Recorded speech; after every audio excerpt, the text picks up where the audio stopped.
जय शिवराय. कुठल्याही गडकोटांच्या दरवाजामध्ये गेल्याच्या नंतर किंवा तटबंदीमध्ये एक महत्वाची वास्तू पाहायला मिळते, तुम्हाला दिसते समोर. यांना जंग्या असं बोलतात.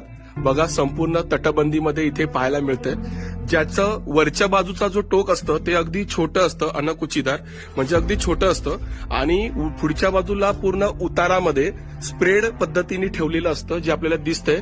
वरच्या बाजूनी शत्रू ज्यावेळेला या दरवाजात येईल त्यावेळेला त्यांच्या अंगावरती उकळतं पाणी किंवा तेलाचा प्रवाह हा खाली टाकला जातो, जेणेकरून पाण्याने, उकळत्या पाण्याने भाजून व तेलाने जखमा व्हाव्या आणि शत्रूची तारंबळ उडावी. त्याचा फायदा वर या तटबंदीवर असणाऱ्या मराठ्यांनी घ्यावा म्हणून या जंग्या ठेवलेल्या आहेत. वेळ प्रसंगी या दरवाजाच्या वरती असणाऱ्या जंग्या ह्या बंदुकांचा सुद्धा मारा करत होत्या, अशा नोंदी इतिहासामध्ये पाहायला मिळतात. असे अनेक बरकंदाज दरवाजा